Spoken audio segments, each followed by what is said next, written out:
You're tuned in to record headline news, static-free, spin-free, straight from the groove.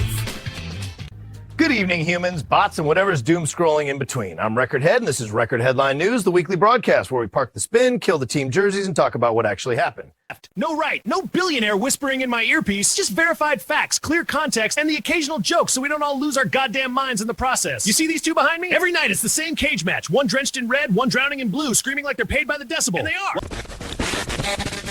Past week, we had climate talk surrounded by protests in the Amazon, a super typhoon slamming the Philippines, missiles raining on Kyiv, 500,000 kids in South Korea taking an exam so intense they grounded planes, and tech giants throwing billions at AI like it's confetti. Start in Belém, Brazil, where the UN's COP30 climate summit is underway. That's the big annual meeting where 195 countries argue over how to stop boiling the planet while still selling each other fossil fuels. Indigenous groups, including the Munduruku, blocked the main entrance to the summit, demanding real say over decisions that affect their land and lives, from deforestation to mega projects in the Amazon. They eventually forced meetings with summit leaders, but they're still largely shut out of the rooms where deals get written.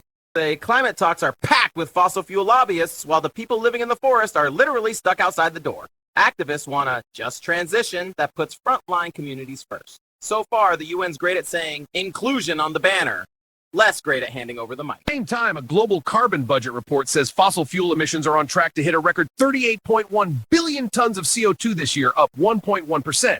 At this pace, we blow past the 1.5-degree Paris target in about 4 years and drift toward nearly 3 degrees by 2100. News. Some countries are finally growing their economies without growing emissions as fast. The bad news? It's nowhere near enough. A UN trade report says record heat in 2024, likely the first full year above 1.5 degrees, shows we still haven't broken the link between economic growth and carbon. Chasing profit, the thermostat keeps creeping up. You ever watch a scale try to juggle greed and physics? One side's fat with cash labeled GDP. The other side's a smoky brick called CO2. And the whole thing's shaking like it's standing on a stovetop. That's us. Every time that growth line shoots north, the mercury follows it like an overachieving intern.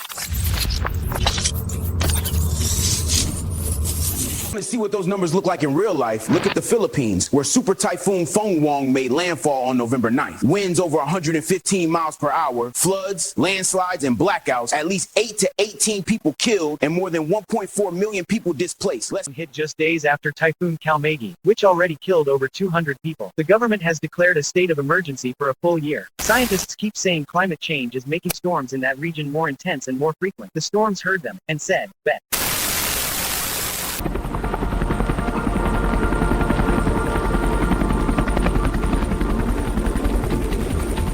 Ukraine, the war isn't old news. It's just not trending. On November 14th, Russia launched one of the biggest missile and drone attacks on Kyiv since the invasion.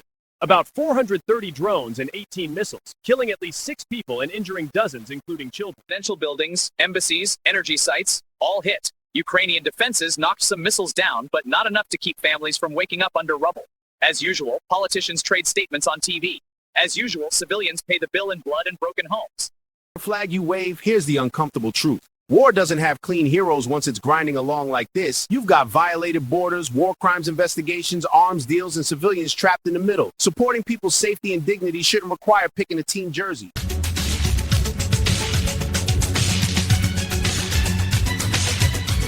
South Korea, the country literally hit pause for high school seniors. Over 500,000 students took the annual Sunung College entrance exam this week. It's so intense, the government grounded flights for 35 minutes during the English listening section so jet noise wouldn't mess them up. Planes are just hanging there like... Central markets opened late, workplaces shifted hours, police literally escort late kids to the test. One 9-hour exam that can shape your whole future. Some call it discipline. Others call it a national anxiety attack with Scantron. Way, it's a reminder. Different countries, same question. How much pressure is too much for a good life? Look at this room. It's supposed to be education, but you can hear the teeth grinding louder than the pencil. These kids aren't taking a test. They're auditioning to breathe. Watch that guy. Yeah, the one in the blue hoodie. His brain just declared itself a kettle. Steam.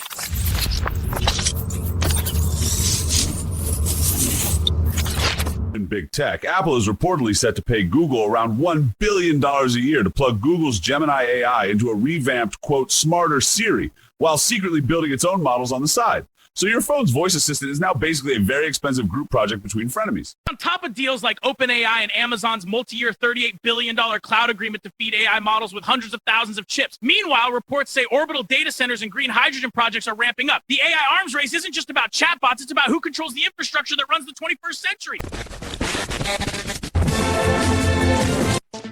Warmer news. The Infosys Prize 2025 honored 6 researchers for work ranging from market design for organ donation and school admissions, to algorithmic optimization, to ancient languages, to DNA repair and sustainable chemistry. These people are rewiring how we heal, move, and understand the world. No yacht launch parties, no stock options that look like phone numbers. They just show up, mix molecules, write code, fix bones, and then go home to feed the cat. And what do they get? A budget pie chart shaped like a sad slice of pizza. This week also included World Science Day for Peace and Development. A reminder from UNESCO that science isn't just gadgets and patents. It's one of the few things that can still pull us together instead of tearing us apart if we let evidence matter more than ego. Haha, I'm at.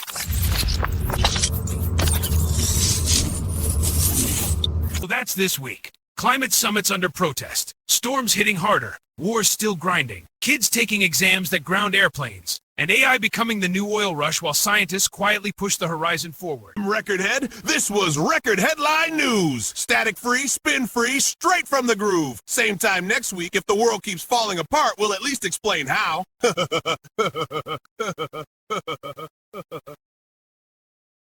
Thanks for watching Record Headline News. Static free, spin free, straight from the groove. Good night.